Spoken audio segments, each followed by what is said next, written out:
Recuerden que si tienen cualquier duda o cualquier inquietud, no duden en hacérmela a través del chat o pueden hacérmela a través del WhatsApp. Entonces, vamos a empezar. Para ver este tema de licitación de requisitos existen diversas metodologías. En esta ocasión vamos a centrarnos en una metodología que se conoce como metodología para la licitación de requisitos de sistemas de software. Esta metodología es propuesta por Amador Durán Toro y Beatriz Bermúdez Jiménez.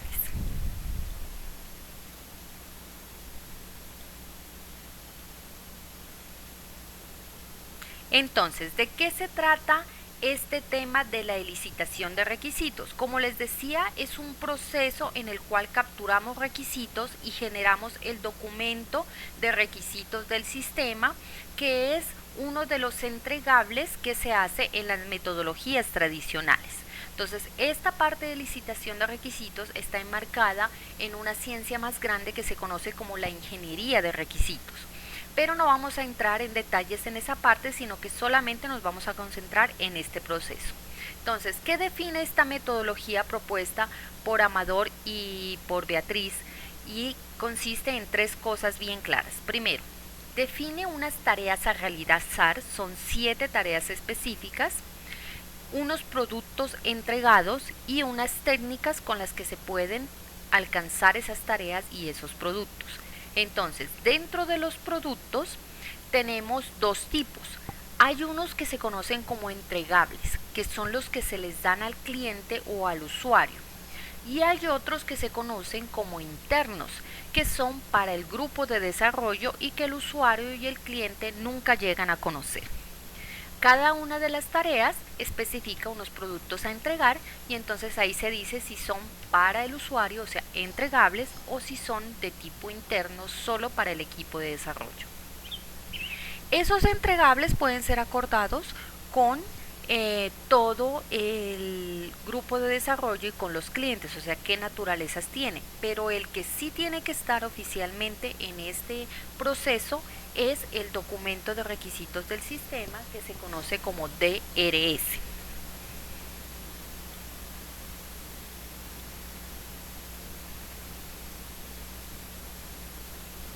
Entonces, vamos a ir viendo cada uno de esas tres partes. Recuerden, son tareas, productos y técnicas. Vamos a empezar por las tareas. Como les decía, el conjunto de tareas recomendadas en esta metodología son 7 y son las siguientes. Esas 7 tareas están compuestas por unas que se hacen en paralelo y otras que se hacen únicamente la tarea como tal. Entonces, la primera tarea es obtener información sobre el dominio del problema y el sistema actual. O sea, primero tenemos que contextualizar en dónde va a estar el sistema o el software que vamos a utilizar. Entonces, eso es lo que se conoce como el dominio del problema y el sistema actual. También hay que tener en cuenta que muchas veces nosotros construimos un software que va a llegar a reemplazar otro sistema ya existente que ha dejado de funcionar para la organización. Entonces, ese es el que se conoce como el sistema actual. Puede que ese sistema no sea software, puede que sea que en este momento se haga en papel, se haga a través de documentos y a través de procesos. Ese es un sistema sin importar que no involucre software. Entonces, en esa primera tarea tenemos que entender eso. ¿Dónde es el contexto? ¿Cuál es el ambiente donde el software va a desarrollarse? Y cómo se está haciendo en este momento todo ese proceso que ese software va a entrar a realizar. La segunda tarea, que se hace en paralelo con la primera, es preparar y realizar unas reuniones de licitación y de negociación con el cliente. Entonces, en esas reuniones, el equipo de desarrollo o un delegado del equipo va y habla con el cliente. Va a la empresa, conoce la empresa, habla con ellos, negocia. Esas reuniones se hacen al paralelo de obtener esa información. Una vez se han terminado esas reuniones y esa tarea de obtener esa información, entonces sí ya pasamos a identificar y revisar los objetivos del sistema. Entonces eso ya no involucra al cliente. Y aquí está una de las primeras diferencias que tiene esta parte de licitación de requisitos con la forma en la que las metodologías ágiles capturan las historias de usuario. Una vez se terminan las reuniones con el cliente, ya no se lo invita ni a él ni a un representante del cliente a esta parte de la identificación de objetivos. Eso ya se hace internamente solamente en el equipo de desarrollo. Luego la tarea número 4 que se hace a paralelo con la número 5 es la de identificar y revisar los requisitos de información.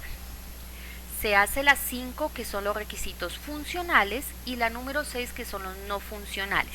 Mire que aquí también hay otra característica diferente con la parte de las ágiles. En las ágiles solo hablamos de funcionales y no funcionales. Aquí también colocan unos requisitos de información.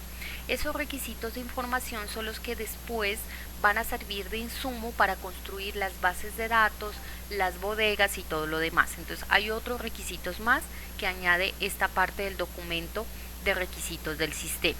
Y finalmente, una vez se identifican los 3 tipos de requisitos, va a priorizar objetivos y requisitos. Como les digo, desde la tarea número 2 ya no se involucra al cliente. Entonces ahí está la primera diferencia entre la metodología de licitación y cómo se hace en las metodologías ágiles la parte de historias de usuario. Vamos a ver entonces cada una de estas tareas más a detalle, qué se hace, cuál es la técnica que se utiliza en cada una y cuál es el entregable de esas tareas.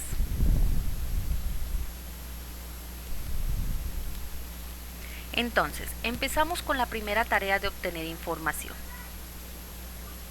¿Sí? ¿Tienen alguna pregunta? Bueno, entonces la primera tarea de obtener información es, como ya les decía, conocer ese contexto en el cual vamos a tener ese nuevo software. Entonces ese software va a estar obviamente enmarcado dentro ya sea una organización, una empresa o una comunidad. Entonces tenemos que conocer dónde se va a desarrollar. Eso es importante tanto en la parte de los sistemas que se llevan a cabo por metodologías ágiles como los sistemas de forma tradicional. Entonces el objetivo aquí, como dice, conocer el dominio del problema. La otra contraparte es conocer la situación actual o el sistema actual, cómo se están llevando a cabo esos procesos en este momento en la empresa. Puede ser que haya un software existente o puede ser que haya un proceso que se hace manualmente o que se hace a través de documentos o a través de archivos de Excel. Entonces hay que conocer esa parte. Todo esto es fundamental antes de entrar a definir los requisitos, porque eso nos da a entender bien cómo es que funciona todo el sistema, cómo es que va a entrar a funcionar ese nuevo software. Y si tenemos un software anterior, ¿qué es en lo que ese software está fallando para que nosotros podamos mejorarlo? Y qué es lo que él está haciendo bien para que se pueda mantener, ¿no? Entonces a veces cuando un software va a cambiar, se va a actualizar, es importante también rescatar esas cosas que hace bien ese sistema para incorporarlas en el nuevo y solo entrar a modificar lo que no está haciendo bien. Entonces hay que aprovechar ese conocimiento que se adquiere por un software que ya ha empezado a funcionar desde antes. Entregables. Entonces, ¿qué tenemos en la parte de entregables? En los entregables, como decíamos a un principio, en esta metodología lo que se maneja es el documento de requisitos del sistema, pero esta tarea le aporta a ese documento la parte de la introducción, los participantes del proyecto, los clientes, quiénes son los desarrolladores, la descripción del sistema y el glosario de términos. Entonces, esta tarea aporta esa parte dentro del entregable principal, que es el DRS. Internos. Recuerden que los internos son la información que se recopila solo para el equipo de desarrollo y el cliente después no la conoce. Entonces ahí tenemos, entre los internos tenemos los libros, los artículos, los folletos. También pueden ser el desarrollo previo del sistema, o que si tienen alguna parte del dominio, todo eso va dentro de esta parte de los documentos internos. Y si existe un modelado del sistema actual, pues también el modelado de ese sistema. Entonces si hay el manual de usuario, el manual del programador, todo eso entra como productos internos dentro del sistema.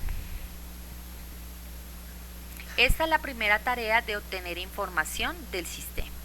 Vamos por la siguiente. La segunda tarea que se hace en paralelo con esta primera es la de preparar y realizar sesiones de licitación y negociación. Entonces son una serie de reuniones donde asiste el cliente y también asiste un representante o, si es posible, el equipo de desarrollo completo, para entender las necesidades, lo que el software tiene que hacer y los posibles conflictos que puedan existir con el software. Entonces recuerde que todo sistema interactúa con su entorno y eso siempre tiene un impacto beneficioso y, por qué no, también tiene un impacto negativo en ese ambiente. Entonces tenemos que detectar ese impacto negativo, esos conflictos que se puedan llevar, para poder anticiparse a ellos y resolverlos de la mejor manera para todas las partes.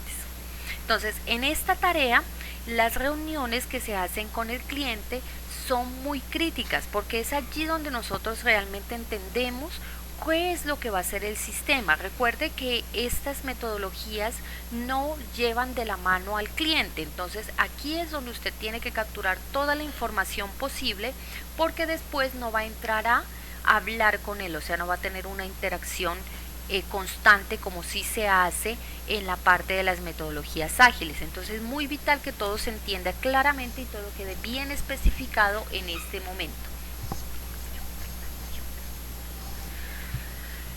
Entonces, ¿cuál es el problema vital aquí? El problema vital es que el equipo de desarrollo no conoce bien a la organización, o sea, no sabe cuál es el ambiente en el que se desarrolla. Y también, por la otra parte, el cliente y los posibles usuarios no conocen de ingeniería de sistemas, entonces ellos no saben muy bien qué información necesitamos nosotros para poder realizar el software. Entonces eso es lo que hay que tener mucho cuidado en esta tarea, es muy importante, muy fundamental, porque es el insumo con el que se construye todo lo demás de aquí para adelante.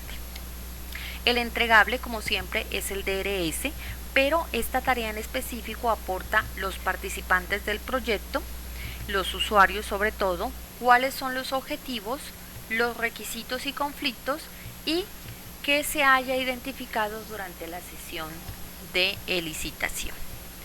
Dentro de los productos internos tenemos notas que se toman durante las reuniones. A veces la gente le gusta utilizar grabaciones, pero eso es hay que tener mucho cuidado con eso, porque cuando se graba las personas tratan de no expresar todo lo que quieren decir, porque se cohíben un poco.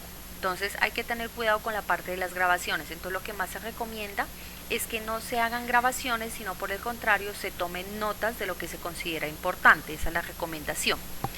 También tenemos los formularios, o sea, si el proceso o el sistema actual está haciendo alguna forma manual, algunos documentos, entonces hay que llevarse una copiecita de esos formularios o tomarle una foto, hacer alguna cosa. Las grabaciones en cinta y video, eso sí, siempre y cuando el cliente esté de acuerdo en realizarlas. Si el cliente le dice, no, a mí no me gusta que me graben, o a mí no me gusta eso, entonces es mejor evitarlas. Y otro tipo de documento que se pueda considerar como necesario o oportuno. Entonces lo importante, como les digo aquí, es capturar toda la información, porque es allí donde vamos a hablar con el cliente. Ya en las posteriores ya no se va a entrar a hablar con él.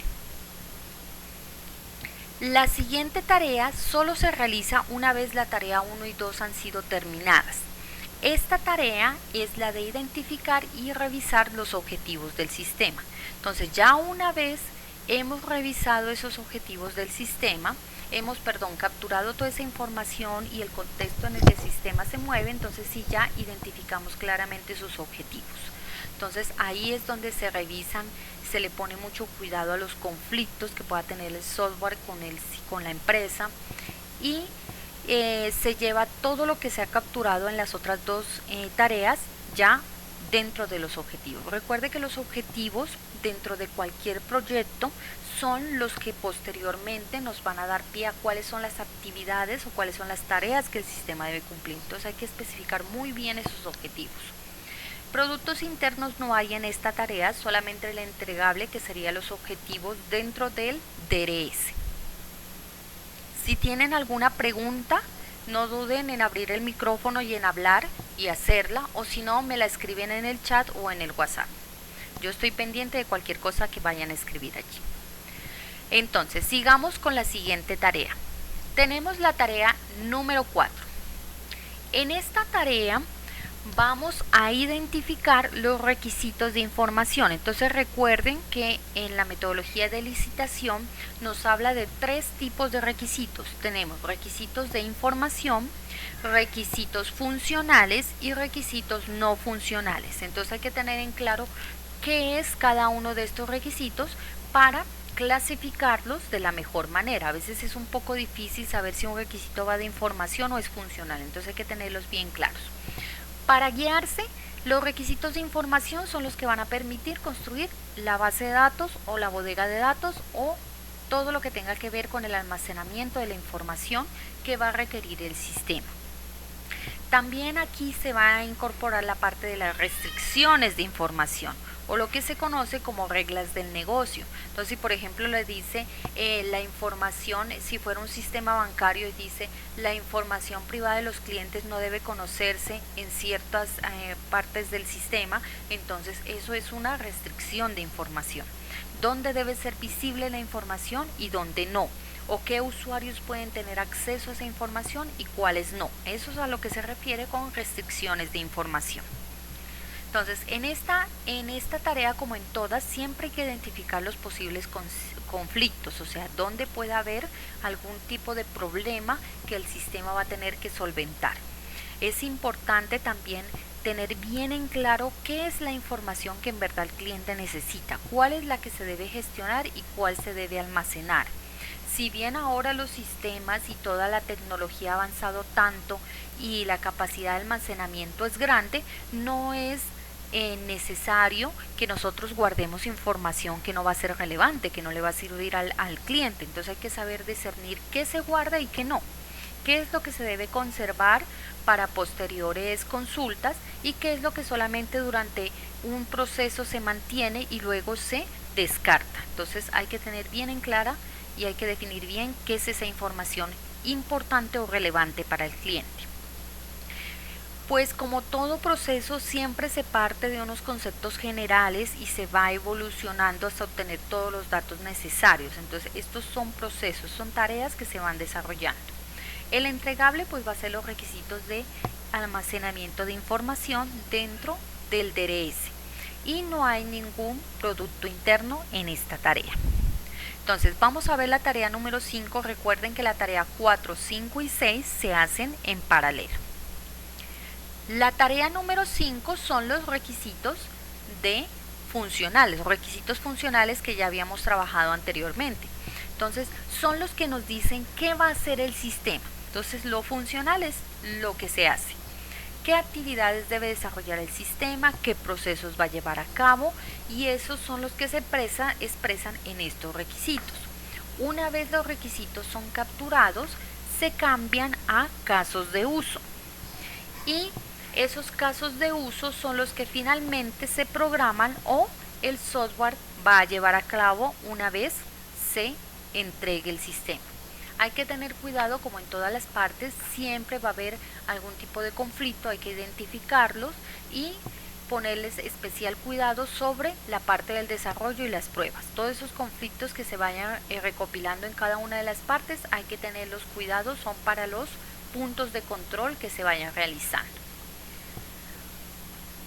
En cuanto a cómo se realiza esta tarea, entonces como lo habíamos hecho en un trabajo anterior, lo primero que se identifica son los actores. Son esas personas y por qué no sistemas de los cuales se va a originar o van a recibir la información que el sistema va a producir o que va a consumir. Entonces es importante identificar a todos esos actores que se ven involucrados, que tienen una interacción directa con el sistema. Una vez se identifica los actores, entonces ya se pasan a identificar los casos de uso asociados con esos actores. Entonces así es el mecanismo o la técnica que se utiliza para construir esta parte de los requisitos funcionales. Identifico los actores y una vez identifico un actor, yo digo cómo interactúa ese actor con el sistema y voy sacando los requisitos funcionales. El entregable pues es la sección de requisitos funcionales dentro del DRS y productos internos no se tiene, solamente esa parte de requisitos funcionales que sí se entrega al cliente. La otra tarea que se lleva en paralelo con la tarea 4 y 5 es la de los requisitos no funcionales. Entonces, ¿qué pasa con los requisitos no funcionales? Esos requisitos que no le dan una función directa al software, pero que deben cumplirse para darle características, darle calidad y darle el soporte al cliente que necesita. Entonces, pueden ser de diferentes tipos. Tenemos requisitos de comunicaciones del sistema. Entonces, aquí hay un ejemplo que dice, el sistema debe utilizar un protocolo TCP/IP para la comunicación con los otros sistemas con los que interactúa. Entonces, cuando nuestro sistema entra a funcionar unido a otros sistemas ya preestablecidos, entonces esos sistemas nos dan ese tipo de requisitos de comunicaciones del sistema. Cuando es nuestro primer sistema, pues de todas maneras es necesario especificar cómo se va a realizar esa comunicación con otros posibles sistemas que vaya a interactuar posteriormente. Entonces son requisitos de tipo técnico, ¿no? Se especifican protocolos, se especifican sistemas de conexión, entonces todo eso va aquí dentro de los requisitos de comunicación del sistema. Otro tipo de requisitos no funcionales que podemos tener son los requisitos de interfaz de usuario. Entonces hay veces que el usuario nos dice que debe cumplir con unas características específicas. Por ejemplo, si es una empresa que sigue ciertos estándares de calidad, entonces hay ciertas normativas, ciertos estándares que debe cumplir las interfaces de usuario. O también puede ser que esté dentro de un mercado de otros sistemas más grandes y esos sistemas ya tengan requisitos especificados bien claros para las interfaces de usuario. Entonces es necesario que si esos requisitos existen, queden consignados aquí entre los requisitos no funcionales de interfaz de usuario. Luego tenemos requisitos de fiabilidad. ¿Qué significa la fiabilidad? La probabilidad de que el sistema produzca una respuesta que para el cliente sea correcta, que sea satisfactoria. Entonces, uno siempre busca que el sistema sea lo más confiable, lo más fiable posible para el cliente, pero hay veces que esa fiabilidad tiene unas características muy exigentes. Por ejemplo, si usted está hablando de un sistema que maneja las historias clínicas dentro de una unidad de cuidados intensivos, entonces eso debe tener una calidad extremadamente exacta. Confundirse con 0.05 miligramos de algún medicamento puede ser fatal para un cliente, para un paciente. Entonces, la fiabilidad de ese tipo de sistemas tiene que ser mucho más alta que si estamos hablando de la fiabilidad de un sistema que funciona, digamos, en una panadería. Y que si usted se equivoca con 0.05 gramos de harina en la receta del pan, pues tampoco va a ser muy trascendental. Entonces hay que tener mucho cuidado con eso. Hay sistemas críticos que tienen una fiabilidad muy exigente, entonces hay que establecerlos dentro de esta parte de los requisitos no funcionales de fiabilidad. Por ejemplo, la tasa de fallos del sistema no puede ser superior a 2 fallos por semana. Esto se puede considerar, como les digo, en un sistema no tan estricto. Si usted está hablando de un sistema de salud o de un sistema financiero, imagínense que 2 veces por semana usted les haga mal el saldo de su cuenta. Entonces ahí no se puede dar ese tipo de casos. Entonces dependen de la naturaleza del sistema o del software que estamos desarrollando. Bueno, hasta ahí vamos las tareas que se deben desarrollar. La última tarea, la tarea 7, es priorizar los requisitos o los objetivos que se han establecido. Entonces hay que darle una priorización para que ver cuáles son los que se construyen primero y cuáles son los que se construyen después. Dependiendo de la metodología, entonces es ese tipo de prioridad que se le da. Por eso no incluye esta tarea aquí, porque si usted escoge una metodología tradicional, como es la cascada, usted de todas maneras va a desarrollar todos los requisitos y todos los objetivos del sistema. Pero si usted va a hacer algo como la incremental, entonces sí necesita establecer grupos de requisitos y de objetivos que se van a cumplir en cada uno de los incrementos del sistema. Entonces, dependiendo de la metodología tradicional que se escoja, es la tarea número 7. Eso sí ya depende de cada una. Entonces, en este momento les acabo de explicar las tareas que involucra la parte de licitación y les lanzo la pregunta de si tienen alguna duda.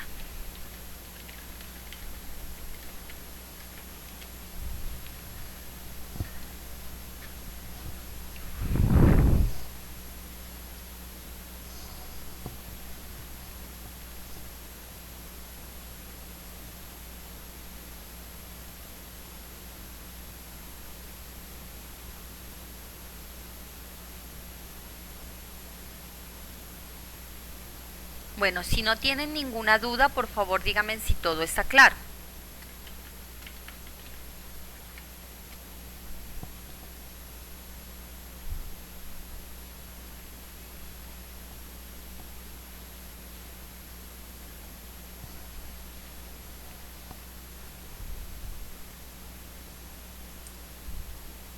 Bueno, entonces recuerden que estamos hablando de la parte de licitación de requisitos, que es la contraparte o la forma en la que se capturan las funcionalidades y los demás requisitos del sistema en las metodologías tradicionales. Entonces, hemos hablado de 7 tareas que se deben cumplir para obtener esta parte. Entonces, vamos a ver la siguiente parte, que es los entregables. Entonces, ¿a qué se refieren los entregables del sistema? Los entregables del sistema se refieren a lo que se le va a dar al usuario o al cliente una vez el proceso termine. Entonces, nosotros terminamos el proceso de licitación y le entregamos al usuario, al cliente, le entregamos el documento de requisitos del sistema, el que se conoce como DRS. Ese es el entregable de esta parte de este proceso de licitación. Entonces, ¿cómo está estructurado ese documento? Ese documento tiene la siguiente estructura. Tiene una estructura muy establecida. Mira, aquí estamos, les estoy proyectando en la pantalla.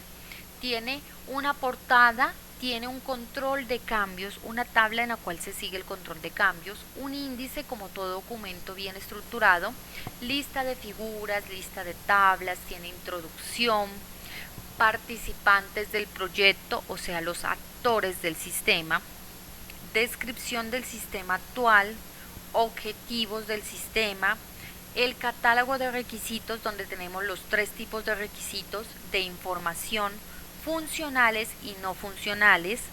Dentro de los requisitos funcionales están incluidos el diagrama de caso de usos, definición de actores del sistema y casos de uso del sistema. Entonces, ¿qué diferencia entre diagramas de caso de uso y casos de uso? El diagrama de casos de uso fue el que ya hicimos, es el del muñequito con los óvalos en los que están los diferentes casos de uso, y los casos de uso del sistema es un diagrama en el que ya se especifica cada caso de uso, cómo interactúa con el cliente, entonces cuáles son los pasos que se hacen en cada caso de uso. Entonces, ahí por lo general se utiliza un diagrama que se conoce como de actividades, pero ese también puede variar de acuerdo a la documentación que se esté manejando. Tenemos también una matriz de rastreabilidad, a mí me gusta más, o en otras partes se llama matriz de trazabilidad, donde se relaciona cada objetivo del sistema con el requisito que se está especificando. Entonces, cada objetivo tiene que tener un requisito y por lo menos un requisito debe tener un objetivo que cumple. Entonces, tiene que haber una trazabilidad, una rastreabilidad. No pueden haber objetivos sin requisitos ni requisitos que no tengan un objetivo relacionado. Entonces, siempre deben estar relacionados unos con otros y para eso se hace esa matriz, para tener bien clara esa relación. Finalmente, tenemos un glosario de términos y los conflictos pendientes de resolución. ¿Qué significa? Significa que si usted detectó en esas tareas algunos conflictos que al final no pudo resolver con el sistema, entonces deben ir consignados aquí. Eso se llama en algunos otros documentos como trabajo futuro. Entonces, ¿qué es lo que queda pendiente por resolver para un futuro trabajo, para un futuro software o una futura actualización del sistema? Es opcional, es posible que usted no deje nada pendiente, entonces no iría nada. Y los apéndices o los anexos, que también son de tipo opcional. Si el cliente y el equipo de desarrollo considera que hay algún otro anexo, iría en esta parte. Entonces, ¿les queda claro cómo es la estructura del documento? Por favor, respóndame, ya sean en el chat o me abren el micrófono. ¿Está claro hasta ahí?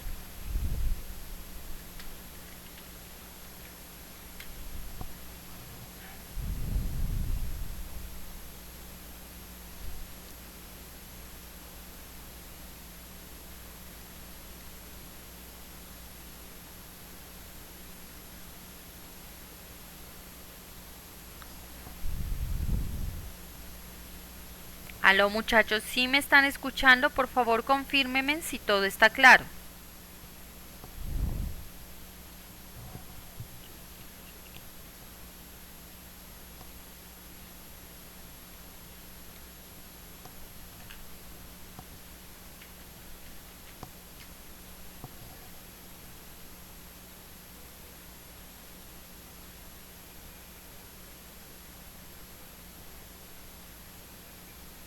Bueno, muy bien.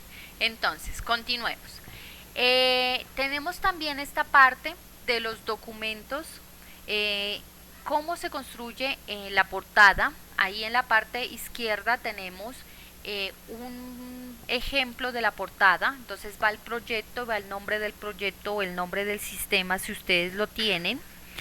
Y en la parte de abajo pues va especificado el documento de requisitos del sistema, pues el nombre DRS, va a una versión. ¿Qué significa esto? Significa que pueden haber más de un documento, que usted tenga que irlo evolucionando y entonces maneja diferentes versiones. Cuando hay un cambio muy trascendental, se crea una nueva versión del documento y entonces ahí nosotros lo podemos ir manejando con diferentes números, ahí maneja la versión. Igual que en el software, que usted ve la versión 2.0, 3.1, entonces ahí se va manejando esas versiones. Y la fecha que especifica día, mes y año donde el documento fue finalmente considerado como un entregable para el cliente. ¿Realizado por quién? Pues obviamente va el equipo de desarrollo, el nombre de las personas que colaboraron y para quién. ¿Quién es el cliente que recibirá este documento? En la parte de abajo está la parte de lista de cambios, que es como diferente a lo que normalmente manejamos en cualquier documento. Entonces, esa lista de cambios es cuando se va llevando diferentes versiones. Entonces, cada vez que usted lanza una versión, la ubica en esta lista de cambios. Que usted no cambia de versión, pero actualiza, digamos, los requisitos funcionales. Entonces, usted coloca allí el cambio número 7, la fecha, el día de hoy, actualizamos los requisitos funcionales del sistema. Y el autor va a la persona que fue encargada de hacer ese cambio. Entonces, como estos documentos están en manos de todo un equipo de desarrollo, puede que diferentes personas hagan cambios. Entonces, cada persona que hace un cambio la registra aquí para que los demás puedan leer esos cambios y actualizarse cada vez que revisen el sistema. Entonces, ese documento se va manejando con esa lista de cambios. La otra parte de lista figuras y lista de tablas, pues yo creo que ustedes ya han manejado más de un documento, entonces ya saben cómo se maneja, un índice de términos, cómo se hace, entonces eso no voy a entrar a explicar. El único como diferente es esta lista de cambios. Luego va una introducción, como introducciones que ustedes ya han hecho, donde se expresa esa contextualización del sistema que capturamos en la primera tarea. Entonces ahí se expresa lo de la introducción. Participantes en el proyecto pues van descritos los actores del sistema y por qué no, en algunos se coloca también la descripción del equipo de desarrollo, quiénes fueron los encargados de crear este sistema. Luego va la descripción del sistema actual, entonces ahí ya paso a decir exactamente en un texto qué es lo que este sistema hace. Entonces hago una descripción, un párrafo donde se coloca todo lo que el sistema va a hacer. En la parte número 4 va el objetivo o los objetivos que tiene el sistema. Recuerde que todo proyecto tiene un objetivo general y tiene unos objetivos específicos. En la parte número 5 se llama entonces sí el catálogo de requisitos del sistema. Entonces recuerden, lo nuevo que tiene esta parte de licitación es que maneja 3 tipos de requisitos. Requisitos de información, funcionales y no funcionales. Y en los funcionales pues irían su diagrama de casos de uso, definición de actores y de uso del sistema. Entonces mire que esta metodología tiene una estructura bien definida que es diferente a lo que se maneja en las tradicionales y tiene formatos para todos los demás. Entonces mire, aquí les voy a mostrar, estos son los formatos que se manejan para los requisitos. El que ustedes tienen en la parte izquierda es un requisito de información. Entonces mire que tiene nombre, tiene identificación, versión, autores, cliente, objetivos. Mire, está bien estructurado cómo es el formato y qué va en cada uno de esas partes. Entonces todo está bien armado, por así decirlo. Entonces es como una diferencia fundamental que tiene contra las metodologías tradicionales. Las otras son más flexibles. Estos tienen formatos bien establecidos, unas estructuras, un orden bien descrito. En la parte derecha están las restricciones de información. Entonces sabíamos que si habían restricciones, que si habían alguna cosa que restrinja la información, iba a ir consignado en ese formato que tiene en la parte izquierda, el primero que tiene en la parte superior. Este de aquí, este es el de restricciones de información. Abajo, este de aquí, en la parte derecha, en la parte inferior, está el formato para la descripción de actores. Entonces, los actores que se detecten en el sistema, se les crea esta tablita, va su nombre, la versión se refiere a que en este momento, si usted es la primera vez que describe ese actor, entonces le va a poner 1.0. Si viene otra persona y le aumenta un campo a ese autor o le aumenta una característica, entonces ya sería la versión 2.0. Entonces también maneja la parte de versiones. Fuente, o sea, de dónde usted obtuvo ese actor. Digamos, el cliente en el proceso de licitación me dijo que se manejaba un proveedor, entonces yo lo coloco como fuente. La descripción, un breve párrafo donde se dice una frase, donde se expresa cuál es el rol que ese actor tiene dentro del sistema y comentarios adicionales que se puedan tener. Así como tenemos estos formatos para la parte de los requisitos de información y actores, los de los requisitos funcionales y no funcionales son los siguientes. En la parte izquierda, este primero de aquí, es los requisitos funcionales, los que siempre manejamos. Entonces tiene un nombre, versión, actores, fuente, objetivo, requisitos. Tiene la parte de la descripción, importancia, urgencia, estado, estabilidad, comentarios. Mire, tiene toda una estructura preestablecida. Y en la parte derecha tenemos los requisitos no funcionales. Entonces mire que también tiene toda su descripción. ¿Cuál es la diferencia? Ustedes dicen, no, las tablas son muy parecidas. Mire que tiene una codificación preestablecida. Los funcionales empiezan con FRQ y los no funcionales empiezan con NFR. Entonces tienen esa diferencia. Obviamente también la diferencia es su naturaleza, ¿no? Recuerden que los funcionales son los que nos dan las características del sistema, lo que tiene que hacer, y los no funcionales donde nos dan unas características adicionales que van implícitas en el sistema, pero que no son funciones como tal. Como estos requisitos también tenemos la parte de los conflictos que se puedan desarrollar. Entonces cada vez que se detecta un conflicto en el sistema, se lo registra en esta tabla que tenemos aquí. Entonces ahí va la versión, el autor, la fuente, el objetivo o requisito que está en conflicto. Entonces se dice, este objetivo está en conflicto, y más abajo en la descripción se dice cuál es el conflicto que se está presentando. Las alternativas, entonces cómo se plantea solucionar ese conflicto dentro del sistema o dentro del grupo de desarrollo, cómo lo van a solucionar. Puede haber más de una alternativa. La solución, entonces de esas alternativas que yo registré aquí en la parte de arriba, justo en el centro, yo elijo una que es la solución que el equipo ha acordado a llevar a cabo. Si de pronto ustedes durante el desarrollo de esa solución detectan que no se puede llevar a cabo, entonces yo cojo otra de las alternativas y este cuadrito de conflicto del sistema cambiaría de versión. Luego va importancia, urgencia, estado y comentarios. Entonces ellos están clasificados los conflictos por urgencia. Habrán unos urgentes, unos no tan urgentes, entonces se les va dando un nivel. Se les puede dar a través de números o se les puede dar a través de clasificaciones la urgencia que tiene el conflicto para ser desarrollado. Los que no son tan urgentes incluso pueden quedar como conflictos pendientes, que son los que se consignan una vez se termina el sistema y esos conflictos no se llevaron o no se solucionaron. Luego en la parte izquierda tenemos la matriz de rastreabilidad o de trazabilidad. Esa matriz que nos dice, miren, en la parte superior van los objetivos.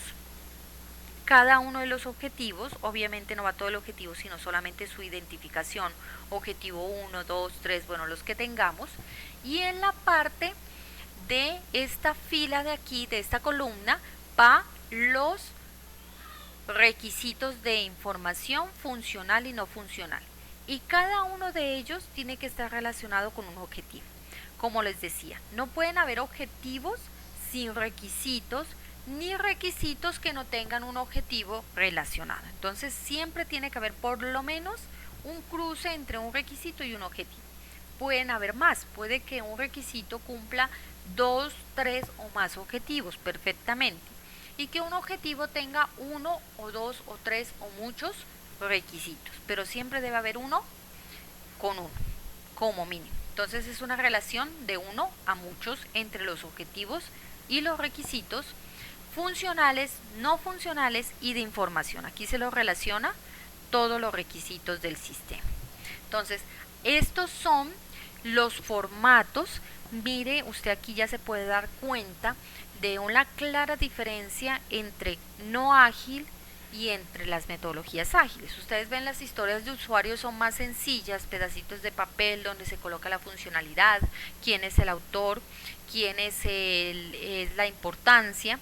Entonces, a este otro que es todo un documento más complejo, un documento más completo se puede decir, bien estructurado con unos formatos y unas tablas bien establecidas para cada una de las cosas, bien diferente, bien apartado. Entonces, este es el documento de requisitos de sistema, esa es la contraparte, esa es la elicitación de requisitos. Y no queda más que decirles, a ver, no sé si tengo otro formato, no tengo más formatos aquí. Este documento, el que yo saqué de la metodología de Amador Durán y de Beatriz, lo voy a compartir en el grupo de WhatsApp para que ustedes lo puedan ver. Ahí está cada una de estas partes del documento más especificado, bien aclarado. Incluso el documento es un ejemplo de cómo es la estructura del DRS. Y también tiene un ejemplo práctico de un videoclub. Entonces, ¿cómo es el DRS de un videoclub? Entonces ahí muestran todo. Portada, índice, lista de cambios, requisitos funcionales, no funcionales, requisitos de información. Entonces, el DRS, una vez nosotros terminemos la asignatura, que no sabemos cuándo va a ser, lo van a entregar de su sistema en sus grupos de trabajo. Entonces, ¿cuál es la actividad que tenemos ahorita para esta semana? La actividad para esta semana es desarrollar o por lo menos iniciar con la estructura o con la construcción del DRS. Esta actividad no la van a entregar la próxima semana de forma obligatoria. Si su grupo de trabajo lo alcanzó a hacer en esta semana, me lo puede entregar para que yo lo vaya revisando, le vaya dando una retroalimentación para que lo vamos mejorando y para que ese DRS de su grupo de trabajo vaya evolucionando. Si usted no alcanzó a desarrollarlo, tampoco va a ser una actividad que tenga que entregar obligatoriamente de hoy en 8 días. Entonces, esa incluso la voy a dejar con una fecha abierta de unos 15 días para que si ustedes lo tienen, lo entregan y si no, lo van entregando a medida que lo van desarrollando. Recomendación, pues no se vayan acumulando de trabajo. Ahora, una vez yo les comparta estos documentos en el grupo de WhatsApp y en el COES, también les voy a compartir un comunicado de la universidad que dice que la siguiente semana vamos a hacer una concertación entre docentes y estudiantes de cómo vamos a desarrollar o a llevar a cabo esas evaluaciones. Entonces significa que dentro de muy pronto ya vamos a empezar a dar una nota calificativa a las actividades que ustedes vayan desarrollando. Entonces no se vayan a acumular porque más adelante ya vamos a empezar con la parte de calificación. Obviamente esa concertación que hicimos al iniciar del semestre de tantas evaluaciones y tales trabajos y tales porcentajes va a cambiar, porque esa concertación que hicimos era para una metodología de enseñanza presencial que nos tocó adaptar de emergencia a una cosa virtual. Entonces ahora tenemos que cambiar esa metodología. Entonces la recomendación es que en la medida de lo posible asistan la mayoría de los estudiantes para que nosotros podamos pues concertar entre todos y escuchar las opiniones de todos de cómo vamos a llevar a cabo esa evaluación. Entonces yo les comparto el comunicado junto con estos documentos en el grupo de WhatsApp y en el COES. Si de pronto ustedes tienen alguna duda o inquietud de este tema que hemos hablado o de los temas anteriores, este es el momento para que ustedes desarrollen me escriban esas dudas. Si no, les voy a agradecer que por favor me coloquen en la parte del chat el nombre de las personas que están ahorita en la reunión, colóquenme ahí el nombre completo, porque aquí no me aparece el nombre de todos. Hay unos que me aparecen como sin nombre, entonces no puedo saber exactamente quiénes son los que están. Es para llevar un registro que se le está entregando a la universidad de unos informes. Entonces por favor que me colaboren colocando los nombres en la parte del chat para saber quién pudo asistir a la reunión y quién no. Sí, muchas gracias para los que me están colaborando. Entonces los escucho. Si tienen alguna duda o inquietud pueden abrir el micrófono o me escriben ahí en el chat.